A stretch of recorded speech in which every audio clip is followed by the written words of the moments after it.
right, good morning, everyone. I'm Hannah Smith from the Patient Experience TS team, and I have the pleasure this morning of introducing our guest speaker today.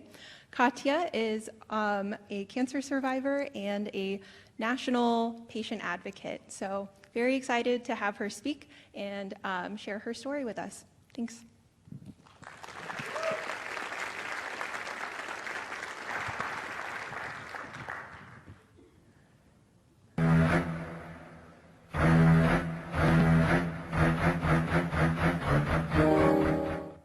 So the movie Jaws forever ruined the beach for me.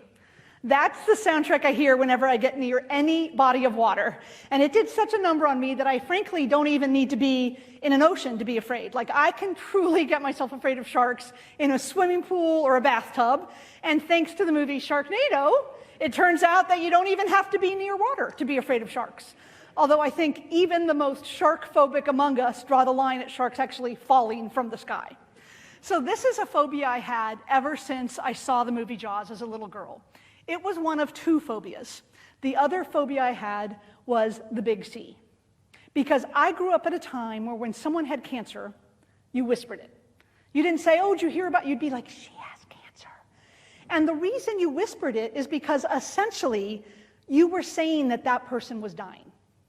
Like when I grew up, the big C equaled a death sentence. So about 12 years ago, just before Mother's Day, 2011, I guess that's actually more than 12 years ago, I came face to face with one of these two phobias. I'll give you a hint. I was not stranded in shark-infested waters. I got a call from my OBGYN that began with the words, I don't know how to tell you this. Now, how did that call come about? I had gone to see my OBGYN because of a recurring pain in my rectum, which is a somewhat unusual way for ovarian cancer to manifest itself. If my husband and my kids were here, they would want you to know that with me, it actually tracks because they've often described me as a pain in that very same area of the body. But I had this rectal pain, and the other thing you should know about me is that I am what is often referred to as a non-compliant patient. I was raised by a Swiss mother who believes that a brisk walk outside solves every physical ailment. And so when I had this pain, I don't know if that's a whoop for Swiss or for being non-compliant, but you know, when I first had this pain, I ignored it. It lasted a few days, it was really awful, but then it went away, and I went on with my life. A good patient would probably try to get to the bottom of it, no pun intended, right? But a bad patient is like, oh, the pain's gone, I'm moving on with my life. So I went on for a few months, all is good, and then the pain came back. And this time I could no longer ignore it. I knew something was terribly wrong.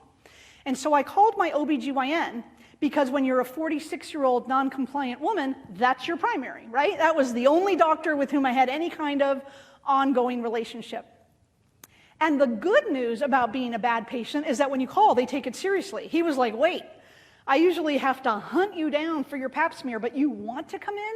This must be really bad. And so he squeezed me into his lunch hour. He did an ultrasound, and he saw that one of my ovaries had twisted and descended and was rubbing against nerve endings on my rectum, which is what was causing my pain. Now, cancer didn't come up. I wasn't freaking out, even though this was definitely a phobia of mine, because he wasn't. He was actually pretty nonplussed. I asked him why, like I'd never heard of an ovary kind of going rogue like that before. And we had a good laugh because he looked at me with a totally straight face and he said, well, it could be due to excessive sex.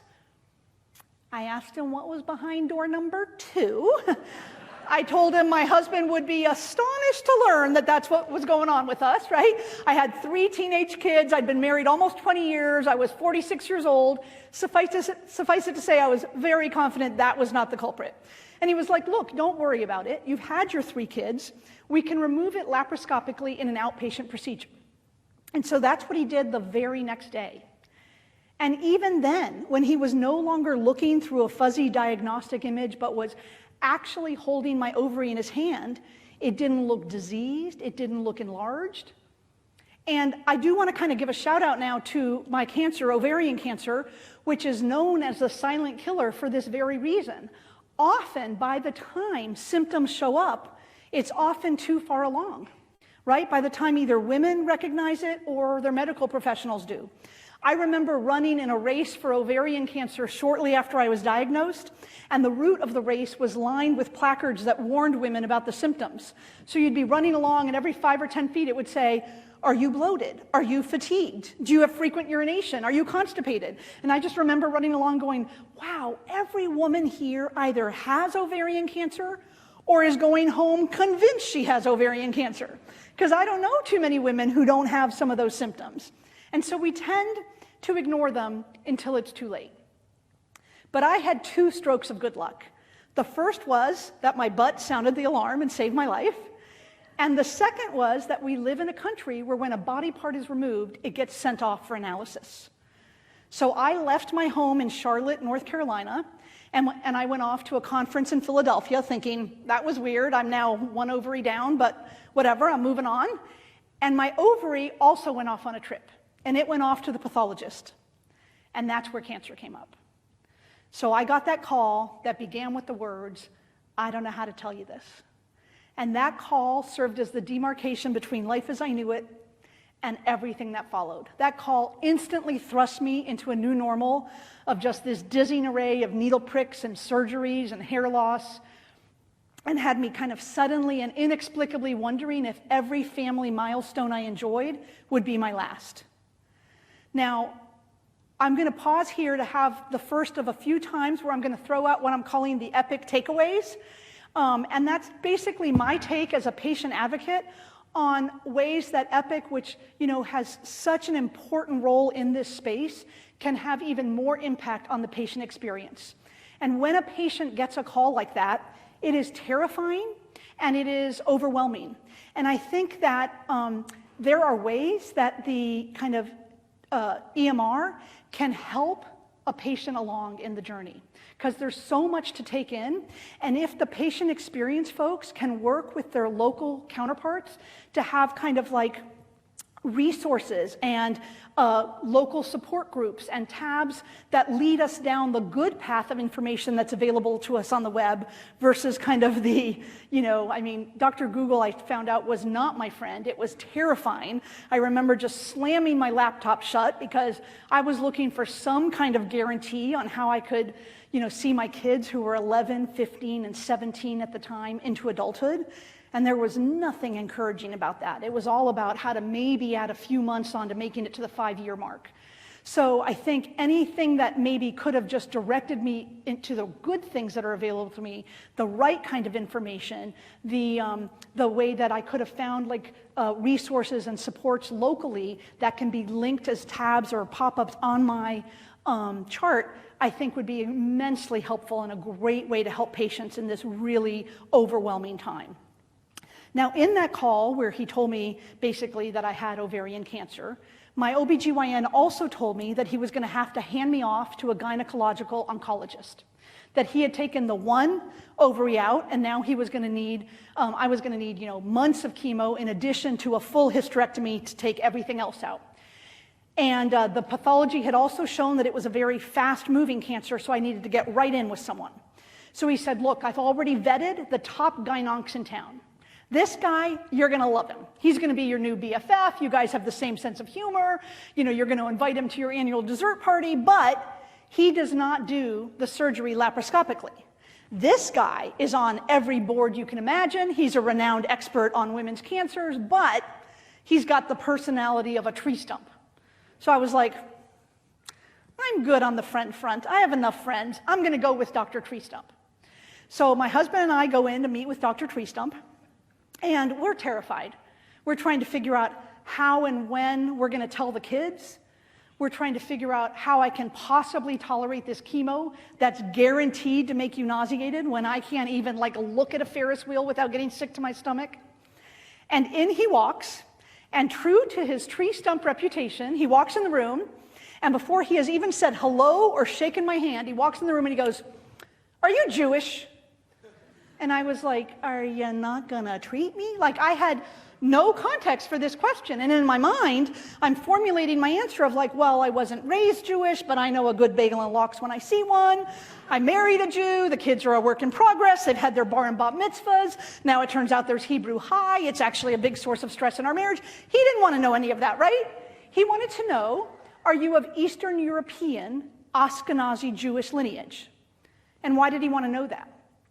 Because 1 in 40 Ashkenazi Jews, which essentially just means coming from Eastern Europe, carry this mutation as compared to 1 in 400 in the general population. Even though when I told my dad that the mutation came from him, my dad was like, but I was never bar mitzvahed. And I'm like, well, no one's going to make the gene chant the Torah, right? It's just a question of where you're from.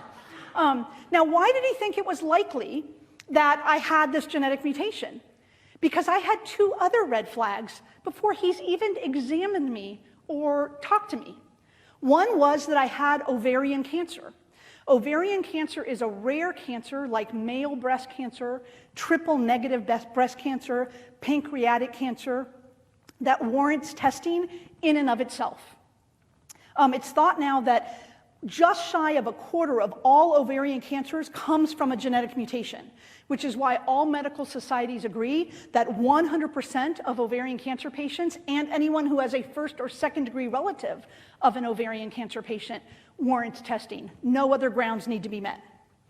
I also was 46 years old. That's young for cancer, not young for purposes of my sex life, but for cancer, that is young, right? But I had no context for this because I had never heard of hereditary cancer. I'd never heard of BRCA. This was May of 2011. So it was 2 years before Angelina Jolie was on the cover of Time magazine and People magazine and had written her New York Times op-ed about the fact that her mother and grandmother had died of ovarian cancer, and she had learned that was because they have the BRCA1 mutation in their family, which, if you're keeping score, is the one thing I have in common with Angelina Jolie, right? But that's really what started the national dialogue about hereditary cancer testing. Before then, I don't think I was at all unique in having never heard of either one. And I am so grateful that my oncologist, even though he was definitely lacking a little bit on the bedside manner front, like maybe introduce yourself before you say, are you Jewish, right? But he was on it with respect to genetic testing. And one of the things I so appreciate is that he treated it as a non-negotiable part of my care. I need your weight, I need your blood pressure, you need genetic testing. And one reason that I'm so grateful for that is in my patient advocacy role, I have seen that that absolutely is not the national norm. You know, qualifying for genetic testing and therefore getting genetic testing do not go hand in hand. So that takes me to my next epic takeaway, which is that I think it would be so impactful and such a service to patients if meeting criteria, which is pretty much already integrated into EMRs, these kinds of like family histories, if meeting criteria translated into and therefore you are offered testing. Not that it's up to the provider whether they give a brochure or even mention it at all, but just that some kind of pop-up or alert happens so that they cannot move on without indicating that they have discussed genetic testing with patients. There are, the last time national statistics were taken in a big 1917 study, 2017 study, only 15% of women who were diagnosed with breast or ovarian cancer, which 100% all the medical societies agree should be tested, only 15% had received genetic testing. Another very common mutation called Lynch syndrome, which affects colorectal cancer. It's as prevalent as the BRCA mutation, but it hasn't received nearly the same national attention because it doesn't have a spokesperson like Angelina Jolie. There are apparently over 1 million people in the US who have Lynch, but only 5% of those affected with Lynch are aware that they have it.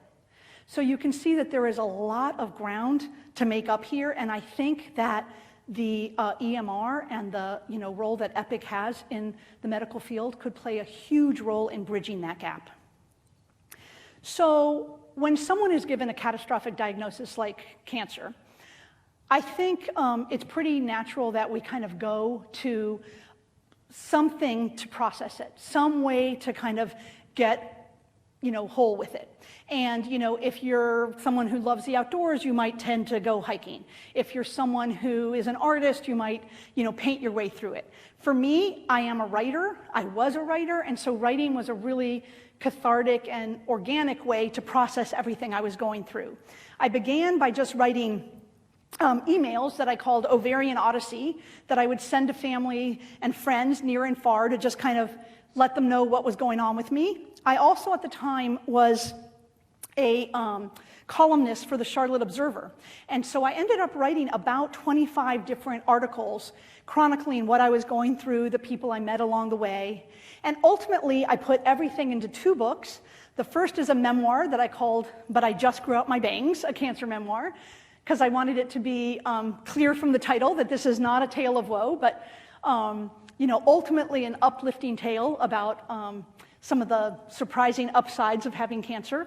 And then more recently, I wrote a book called The ABCs of the Big C, which is just kind of a practical how-to, but filled with anecdotes as well, about what I've learned from having cancer and is great for folks going through it or their caretakers or just life lessons in general. And my plug right now is that both of those books are available for sale, and I'll be outside after the talk and later in the day able to sign them for anyone who wants to purchase them. So that's what worked for me, but I think that there are some universal kind of coping mechanisms that apply to everybody. And when I kind of thought through those, to me, those really crystallized into these 3 things. The first is reclaiming control. I think cancer is ultimately a huge blindside. So any time and any way that you can kind of get back in the driver's seat and reclaim control is really helpful. Finding the silver linings, I think everybody should have a pity party. Like, obviously, no one was planning on cancer. But at some point, you kind of have to say, it is what it is. These are the cards I've been dealt, so let's make the best out of it. And for me, it was really actually such a pleasant surprise to find that there were so many silver linings and positives to be found. Granted, you have to look a little harder sometimes, but they're there. And then the last is just having a sense of humor about it. There are definitely some things you cannot sugarcoat, or laugh away. I think, the kind of fear and indignity of having something insidious growing within you and then having to combat it with something even more insidious, like the poison that you have to have put in your body. I remember the first time I was getting chemo, I was in a room with my friends, and it was kind of like a party room. There were several hours before the actual chemo was administered when, you get all the prep drugs, and my chemo nurse, Maggie, was kind of dancing along to the music with us, enjoying the pastries that my friends had brought in. And then a few hours into the day, she came in, and all of a sudden I could barely recognize her because she was covered from head to foot in protective lining. So you could just see her eyes, but she had a full metal apron, she had gloves, she had things protecting every bit of her, and she was carrying kind of this infant-sized bottle, bag of brown, murky liquid. And I realized that she was trying to be excessively careful to not have any drop of this touch her. And yet it was about to be administered in its entirety into my gut. And that was a very disconcerting feeling. So granted, that was not a time to laugh or chuckle it away. But my point is that there are many instances where you have the option of whether to laugh or cry. And if you have the choice, choose to laugh. It definitely makes it a lot more fun. So having a sense of humor can absolutely not impact the outcome, but impact your day-to-day experience with it. The first time that all 3 of these kind of coping mechanisms crystallized into one kind of moment experience was when I learned that it was irrefutable that I was going to lose my hair. And so I said, okay, cancer, you might dictate that I lose my hair, but I'm going to choose when and how. And instead of having it fall out in clumps, I'm going to have my head shaved, and I'm going to donate the ponytail to charity so that something good can come out of it, right? And silver lining-wise, when you do that, when you have your head shaved and you're donating the ponytail to charity, it's free. You can go wherever you want, and it's free. So I picked the swankiest, most expensive salon in all of Charlotte. I went to the Ballantyne Spa. I brought my girls along because it turned out that, they were a little freaked out about this kind of physical manifestation of how sick mom was. So I said, oh, it'll be fun. You guys can get mani-pedis. Mom will have her head shaved. So here I am at the salon, right? Again, very swanky, very spiffy. And here's the final product with the ponytail that I was able to donate to charity. But as the hair is falling off, and I could see that the girls were kind of freaked out, this woman came in who was next up to get her hair cut. And if she had looked at me with pity or understanding, I probably wouldn't have done this. But she just looked at me with total disdain, like, who would choose to have that kind of a haircut? And both to put her in her place and to reassure my girls that mom is still mom, I looked at her and I said, watch out. All I asked for was a little trim. And she looks all freaked out, and the girls start giggling because they're like, okay, mom is still mom, right? The core of her remains intact. I have to say, too, in terms of silver linings, when I came home with this haircut, with some trepidation, it was definitely a drastic change in my appearance. My husband took one look at me and he said, you look like a hot biker chick. And I was like, okay, thank you, cancer, for confirming that I married a great guy. Because, I think one of the silver linings that we're all given is we get to see the strength of the bonds that we already have. I always felt like I had great kids and I had a great marriage, but I also kind of felt like we'd never been tested. I used to say to my kids, the sign of a good kid is not how you act when you're at Disney World. It's how do you act when things aren't going your way. And so cancer was this wonderful litmus test of being able to say, yup, I married a great guy, and yup, I raised some great kids. And when the hair ultimately fell off and I was truly bald, I gotta tell you, I did not mind being bald. That was another silver lining. I never had a bad hair day, right? I went from being kind of low maintenance to zero maintenance. I was out of the shower in seconds flat. And it had plenty of perks. Like, I was cast as the mouse in a theater, community theater production with my two daughters. Pretty sure that I was, rocked that mouse role because nobody else was rocking the mouse ears the way I was on my bald head. We had fun with it. Our holiday card that year was everybody rubbing my bald head for good luck. And the way I felt about losing my hair is kind of how I felt about my entire cancer journey, right? Which is, as I said, there are definitely some things you can't sugarcoat or laugh away, but there are a lot of things that, even though they seem initially like bad news, are ultimately positives and good news. And that is absolutely how I felt about having the BRCA1 mutation. What initially felt like just one more hit, like how unlucky can I be that not only do I have cancer, but I also have this horrible genetic mutation? Ultimately, I felt like within the realm of bad luck of having cancer, the fact that mine came from a genetic mutation was nothing but good luck. So I'm going to share with you now why I'm so rah-rah about being a mutant. The first positive that it yielded is that it answered the inevitable why me. I think that's a pretty natural go-to when you're given a catastrophic diagnosis like cancer. And for me, it was really helpful to have a scientific explanation for how and why my cancer came about.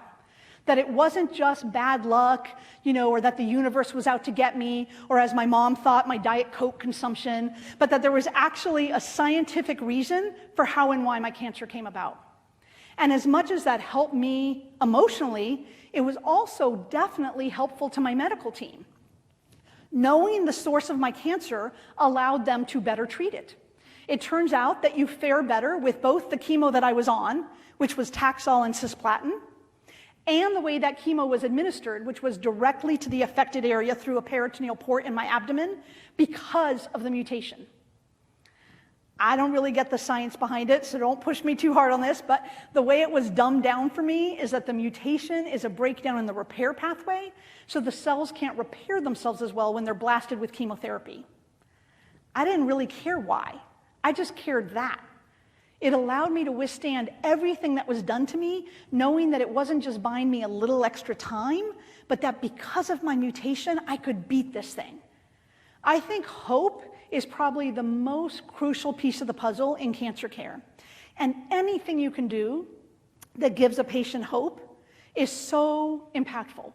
And knowing that I could actually beat this thing is what allowed me to put up with everything that was done to me. The next way it played as a positive for me is that it let me know my odds of getting other cancers. So this is huge, right? I mean, it turns out that I had the less likely of the two major cancers associated with my mutation. With BRCA1, you have a 63% lifetime risk of ovarian cancer.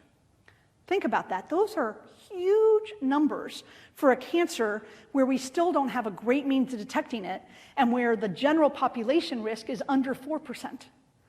But that ship had sailed. I was able to better treat that cancer, but I couldn't predict and prevent it because we didn't even learn that we had the mutation in our family until after cancer had reared its ugly head. As I mentioned, my mutation came from my dad. My dad is one of 3 brothers. So there just weren't a lot of women on that side of the family to manifest the cancers that otherwise would have given us a heads up. But I actually was still facing an 87% lifetime risk of breast cancer. 87% lifetime risk. I didn't like those odds.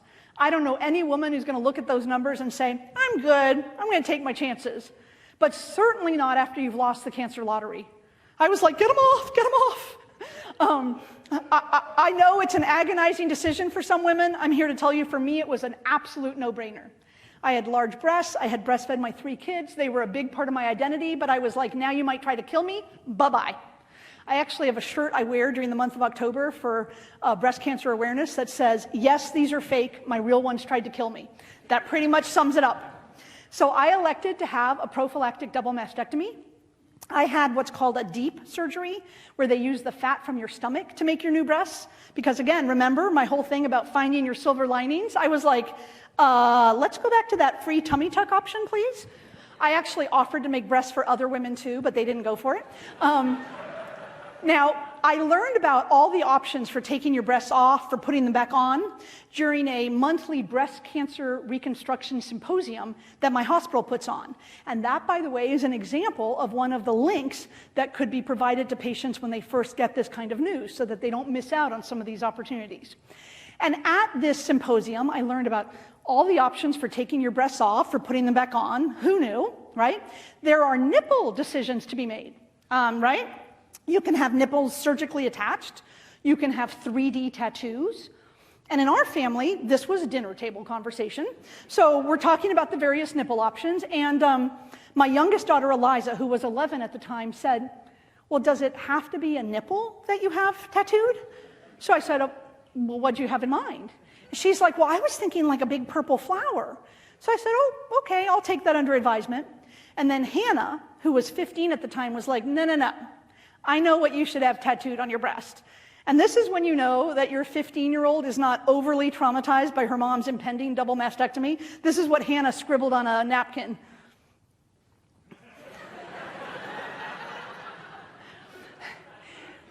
So, all joking aside, this actually brings me to my next epic takeaway, which is that, as you've probably gleaned, I'm going to be pretty proactive. I'm going to ask, anything that comes to mind. I always brought my husband or a friend with me to ask questions, so that some of the stuff that I wasn't able to process, we were able to kind of compare notes and go over afterwards. So in the aggregate, we were able to capture everything.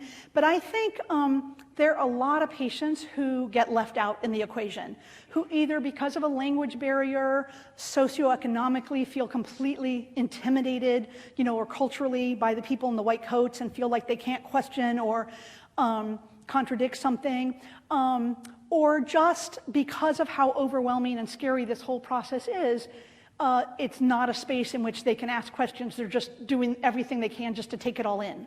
And so again, I think the EMR can be helpful in terms of maybe prompting some questions, or even questions that maybe things that have come up in our patient experience, but we don't feel comfortable bringing up, but maybe there's a comfort level in just answering yes on a questionnaire that then can trigger the conversation with the medical team. So, how is this affecting your sex life? How are you experiencing any depression or mental health issues as a result of this diagnosis?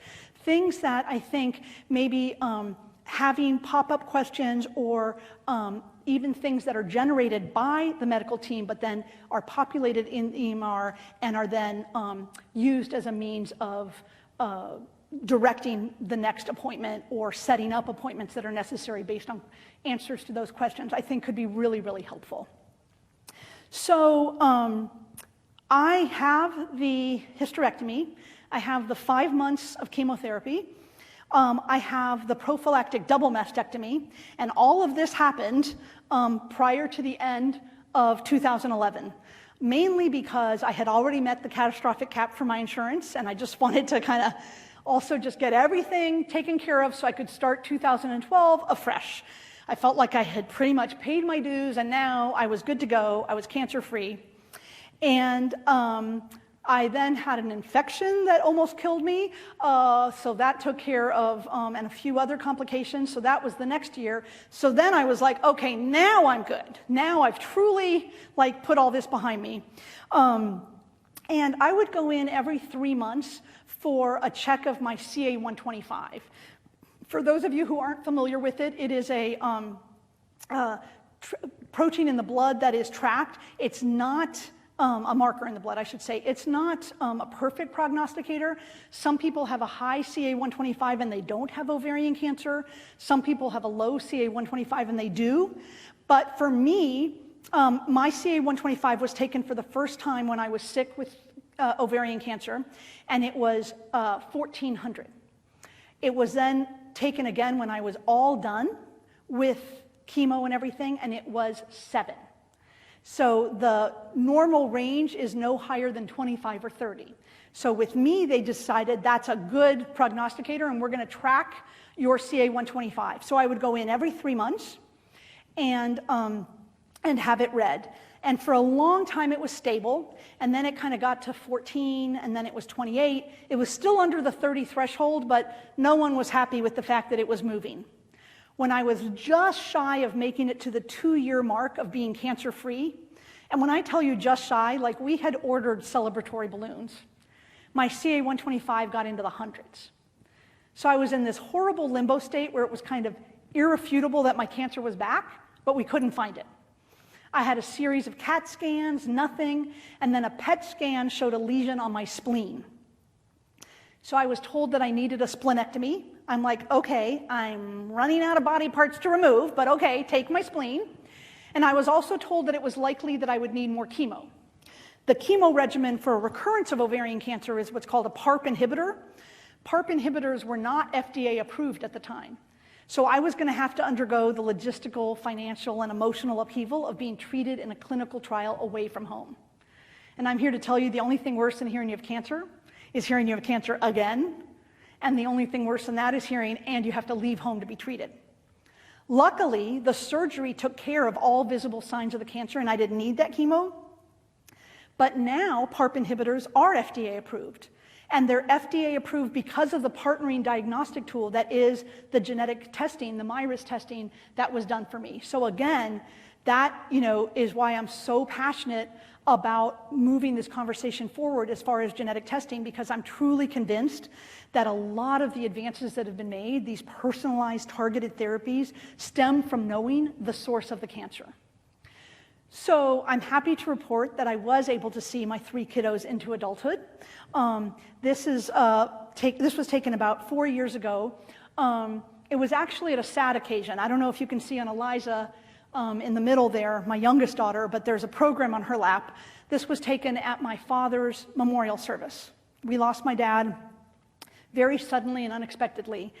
And don't get me wrong, I miss my dad terribly. But I will tell you this, I had this bizarre sensation at his memorial service of feeling gratitude. And the feeling of gratitude came from knowing that I got to attend his service and he didn't have to attend mine. No parent should have to bury a child, and I feel like, twice beating ovarian cancer, it so easily could have been in the script for my parents. And that's something that was not lost on my children either.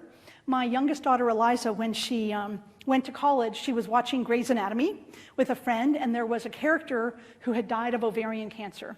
And I'm going to share this text that Eliza sent me with you all because I think it's a great reminder of how important the work that you do is. Anything that touches a patient, you are not just helping that patient. You are helping every role that that patient plays. You're putting someone's favorite soccer coach back on the soccer field. You're putting someone's beloved teacher back in the classroom. And you're putting someone's mother back in the family dynamics and back at the kitchen table, right? And so Eliza wrote, "Hi, we're watching Grey's Anatomy in Izzy's room, and I just want to again say that I'm so glad you were strong enough to beat cancer both times for everyone's sake. Like Dad would have so much trouble parenting alone, and Noah and Hannah and I would be miserable, and I'm just so happy you're alive and healthy. I love you." And I don't know if you guys can see my response, but oh, sweetie, me too, and LOL about Dad, but yeah, like I'm gonna call it like it is, right? So my kiddos is what actually brings me to the biggest positive of my genetic mutation. And that is that it is something I get to pay forward. I feel like I took one for the team so that my loved ones, and especially my 3 children, do not have to go through what I went through. Now, I used to kind of talk about this theoretically. I would travel the country and just be like, knowledge is power. But that was before I had to put my money where my mouth is. Now, all 3 of my children have been tested. My son Noah is 29. He got tested because he could be a carrier, just like my dad was a carrier for me. With this particular mutation, you also have a slightly heightened risk of male breast cancer and prostate cancer, but not nearly to the extent that we see the spikes with the women's cancers. But Noah is negative. My 2 daughters, however, Hannah and Eliza, who are 23 and 27, both got tested and they are both positive. So they have both inherited the BRCA1 mutation, which gives them a 63% lifetime risk of ovarian cancer, 87% lifetime risk of breast cancer. And by the way, to this day, there is no breast cancer on either side of our family. So that's what we call a hidden cancer risk. Without genetic testing, my girls would have been doing everything they could to be vigilant about ovarian cancer with a mom who twice had it. But there's not a lot you can do on that front, right? But they would have never known to do anything about their breast cancer risk. If they went to see their OBGYNs, they would be treated as general population risk because all that their doctors would have to go on is their personal and family history, which indicates, you know, there's no breast cancer on either side of the family. It's only with genetic testing that we unearth this hidden cancer risk that they actually are at an astronomically higher risk of breast cancer and need completely different interventions. So what can they do? They're both on an oral contraceptive, which if taken for 5 or more consecutive years, greatly reduces your risk of ovarian cancer. They've both had mammograms and MRIs of their breasts, which in their 20s is an unusual thing, totally paid for by insurance because of the mutation.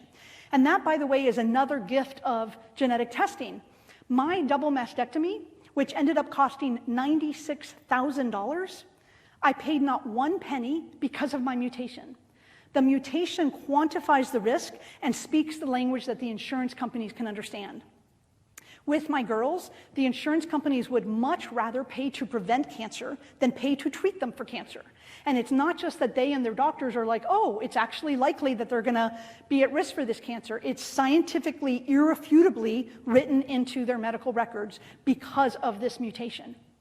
Now, when I asked my daughter Hannah how she was doing with respect to, being BRCA1 positive, she said, well, now I'm really going to have to get me a boyfriend. And I was like, okay, yes. Among other things, you'll want to start a family sooner rather than later, so it affects those things too. But even on that front, she can freeze her eggs. She can even figure out which ones have the mutation. There are families who are ending these mutations in their family lines by only implanting the eggs that do not have the mutations. It's really incredible, some of the scientific advances that we've made. And all of these interventions that I've mentioned to you are little blips in their lives. Hannah is a stand-up comedian in New York City. Eliza is a budding musician. That's the album cover that she just had. And they're both living full, wonderful lives, and these interventions that we're talking about are just tiny little blips. I often encounter medical professionals who say to me, oh, we don't want to test women that young. They can't handle it, and it would ruin their lives. And I'm like, you know, it's so infuriating to me because I feel like this age group is so much more practical and resilient than we give them credit for. And I think I could tell you that till I'm blue in the face, but I'm going to let my daughter Hannah, who made kind of a PSA on TikTok about this, tell you herself. When I turned 21, I tested positive for the BRCA mutation, which means my lifetime risk of ovarian cancer is this, and my lifetime risk of breast cancer, get ready for it, is this. I believe the official medical term is big yikes, but I don't plan on getting cancer. So come with me on the perfect me day to New York City as I get a diagnostic breast MRI with contrast, baby. City Music Hall, more like radiology, am I right? A cinched waist, okay, New York Fashion Week. Now my nose ring, but how will they know I'm cool? Free snacks, free socks. Hold on, hey. Not like the most fun way to spend an afternoon, but took about 30 minutes and it beats the hell out of cancer. So when they were first learned that they were BRCA1 positive, I remember thinking it's so unfair that my daughters at these young ages have to be dealing with cancer. But the reality is that they were already dealing with cancer, right? I mean, they already had this cancer narrative. They had spent their entire teenage years watching me fight cancer. I had it twice in the time they were in high school. So what this does is it actually empowers them and changes the narrative. So instead of just like helplessly waiting for that cancer shoe to drop, they know what their odds are and they can do something about it. And at the end of the day, if I'm gonna have something in common with my beautiful daughters, I would so much rather that it be my mutation than that it be my cancer. And by the way, another wonderful silver lining of my cancer journey is that I now get to do this advocacy. I always kind of felt like I had an inner stand-up comic wannabe, like, within me, and now cancer actually gave me a platform to give these kinds of talks. And also just, I truly enjoy being able to talk to folks who are in the thick of it and kind of let them know, the good times that are ahead and that they can get through this. And I think that that is kind of my final ask of you, my final epic takeaway is that the patient voice, I think, is crucial in this whole equation. And any way that you can strengthen that voice, that you can empower the patient to be able to share the patient perspective, you will be benefiting the whole medical system and community. Some of the favorite advocacy that I do is that I get to speak to the new residents at our hospital every year, and I share with them the patient perspective. And one of the things I say to them is that they have spent many years and many dollars gaining their medical expertise. And I too have spent many years and many dollars gaining my medical expertise. And the best medical outcome is when we combine those two areas of expertise, right? When we take the medical expertise and the patient expertise, because no one knows that patient better than the patient, and we combine those two things, that's when we have the best medical outcomes. So I think any way that you all can help level the playing field and give the patient a voice and make sure that the patient is heard, that's going to be to everyone's benefit. I hope that what has come through in all of this is my gratitude. I am so blown away with the odds that I have beaten and the fact that I get to be here for, moments big and small. This picture in particular always cracks me up because this was taken when we dropped my youngest daughter off at college and we sent it around in the family group chat, and she wrote back and she was so annoyed. She's like, many parents are crying, like, you guys look entirely too happy, but we were like empty nesters, and we've enjoyed so many wonderful experiences. And I gotta tell you, it's not just at the big occasions, the big milestones that I remember how grateful I am. It is in all the small moments too. My final pick for you all is, this is me with my son Noah, who actually works here at Epic. And we just recently had our annual Mother-Son weekend. We went to Denver. We always pick a different city and just basically eat our way through the weekend. But I just remember being so grateful that I do get to enjoy my kids as the amazing, wonderful adults that they are, and to have these experiences with them. I'm very, very cognizant of the fact that there are many people who aren't so lucky. And I say to you all, let's do all we can to ensure that there are more patients who get to beat these odds and who get to be out there living their lives. And on those days where what you're doing is not fun and tedious, on those days where it feels like a pain in the butt, I implore you to remember my pain in the butt and to know that together we truly can impact and save patient lives. Thank you very much.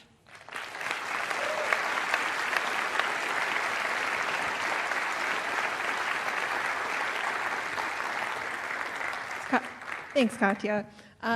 We are going to open the floor for a couple of Q&A questions. I will just ask that we save all final nipple decision questions for later. Just raise your hand and we'll get someone to you.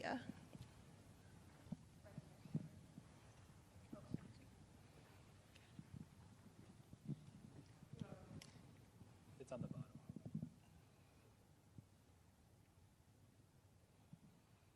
Hi, I'm Hi. Taylor. I work on MyChart. I was just wondering, I kind of have two questions. Like, what was your experience receiving test results, maybe viewing them online? Like, if you could go into how that worked and how that, if that was like useful to you or that experience. And then in general, like, what kind of things made you feel in control? Because you mentioned that control was important. And I'm just wondering how we could help. Yeah, so great questions. So keep in mind, this was quite a while ago, right? But I can tell you of my more recent experience, because obviously my medical journey continues. I truly appreciate being able to look at things online and being able to kind of just like sit with it versus having it all kind of come at you. So I think it's truly, truly impactful to be able to see it all. And I think the main ask I would have is assume that most people are technologically challenged the way I am, and so the easier you can make that for a patient to navigate and find, the better. But having that online, I think, is a game changer. Even recently, I was in a car accident, and I've had surgery and things, and being able to just kind of like go in. In fact, I had to laugh because I went in to look at how to navigate to make an appointment with a physical therapist. And I saw that my doctor had written, patients is extremely non-compliant in, was doing way too much with her hand, And I was kind of like, okay, glad to have that confirmed in writing. But seeing the provider notes, I think is actually really helpful. Your second question was? Like, what sort of things made you feel in control of your treatment? Yeah, so I think, again, that would be one of them. Being able to not just kind of feel like I got to take all this in when it's coming at me, but being able to control the timing and the processing is a huge piece of that. I think it's even the most, emotionally healthy, supported, savvy patient. When you get certain pieces of news, it's overwhelming. And I think you can't possibly process that all in the moment. So being able to have a means to come back and take it in on your own time is a huge piece of the control.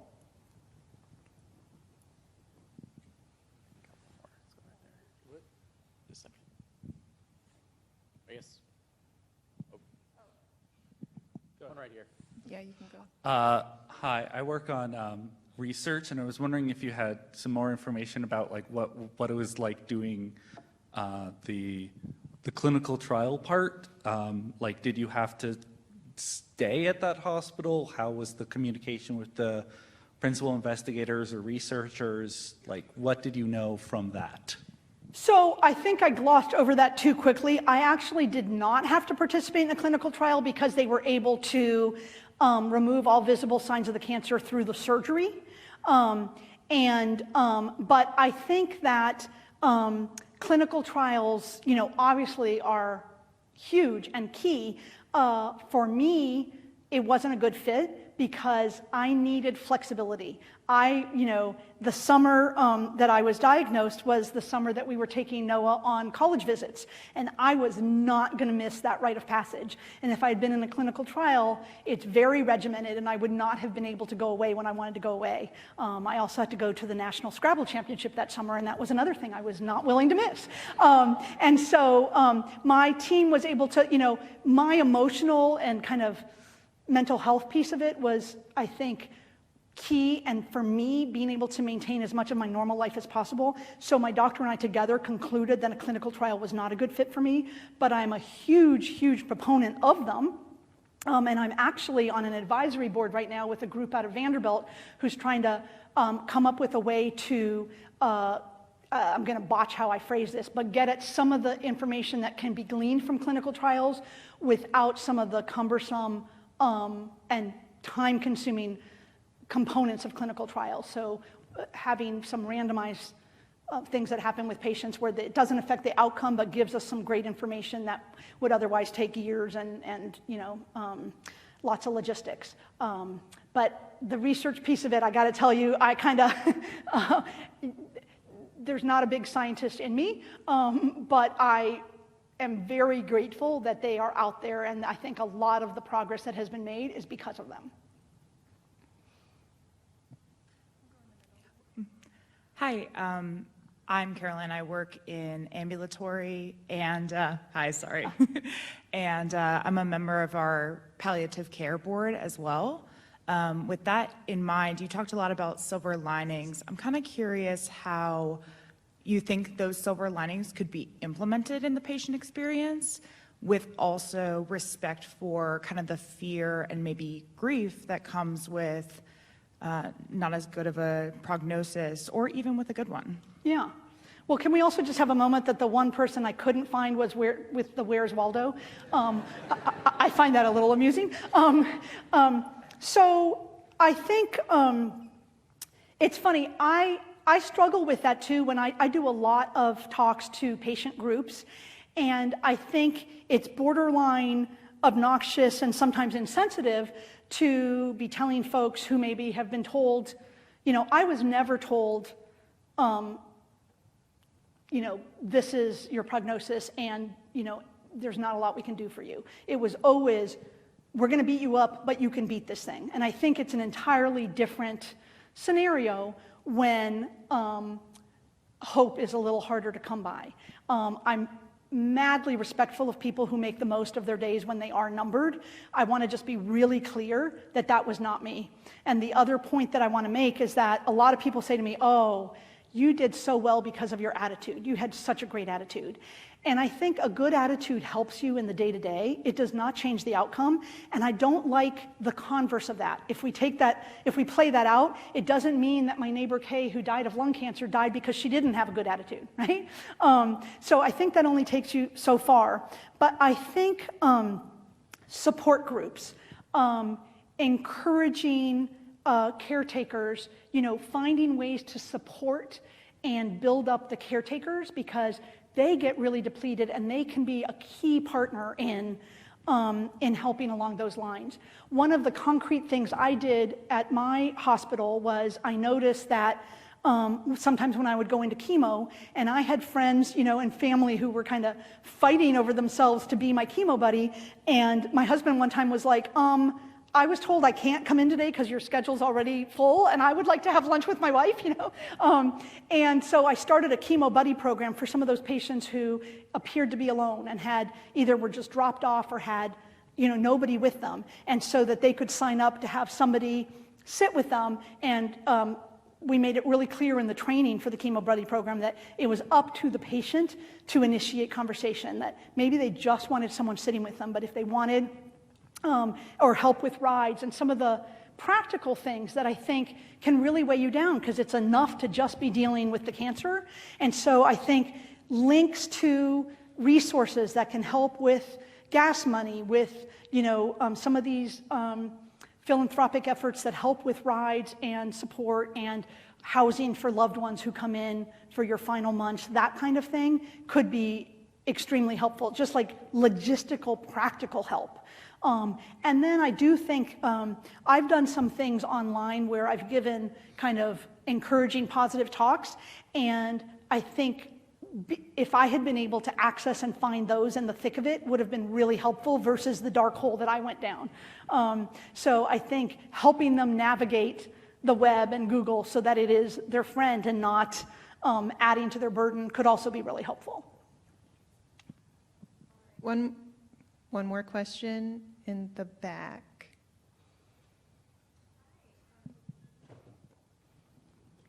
Hi, I'm Kayla. I also work on my chart. So in your EPIC takeaways section, you mentioned having more resources available, and you talked through maybe some more logistical resources, but was there any other information that you wished was on my chart or expected to be on there, but wasn't? So it's hard for me to answer that because I'm not speaking from the perspective of what I experienced. Like, I don't think my chart was a thing when I was diagnosed, or if it was, it wasn't, sorry? It was, but not for you. Not for me, okay. My son just corrected me, not at my hospital, but now it is, now it is. When I first started doing this advocacy work and I'd be in hospitals and I'd send him, ooh, they have Epic, and he's like, yeah, Mom, it's just not that big a deal that someone has Epic. Like, you don't need to alert me every single time. And then sometimes they would be transitioning to Epic and I would call them and be like, oh, they are not your friend today, you know? They are not feeling the Epic love today. But so I think that what would be helpful is just some of the things that aren't necessarily medical, but taking advantage of the fact that this is where we're going and you've got a captive audience, so can you provide some of the other links that will really enhance the patient experience? So, you know, I think obviously it would have to be working in partnership with the local counterparts, but being able to say, your hospital has these symposiums, your hospital has these support groups, here are some community resources that are available to you, here are some great links to some articles that have been vetted and we know are legit and positive, so that we're saving them the time and the burden of having to navigate all that themselves, and it's all right there in my chart. I don't know if that answers your question, but I think that would be really helpful. Thank you, everyone. Just a reminder that Katya will be outside of this door right here with her books. So if you'd like to read more about her journey and any other advice that she has about her experience, feel free to go over there. She signs them. It's pretty cool. You get a signed copy. And Noah would like to throw in a pitch to please purchase some because he had to carry them all and he would like to lighten his burden for the way back. So please come buy books. Thank you very much, and thank you again for all that you do. Thank you.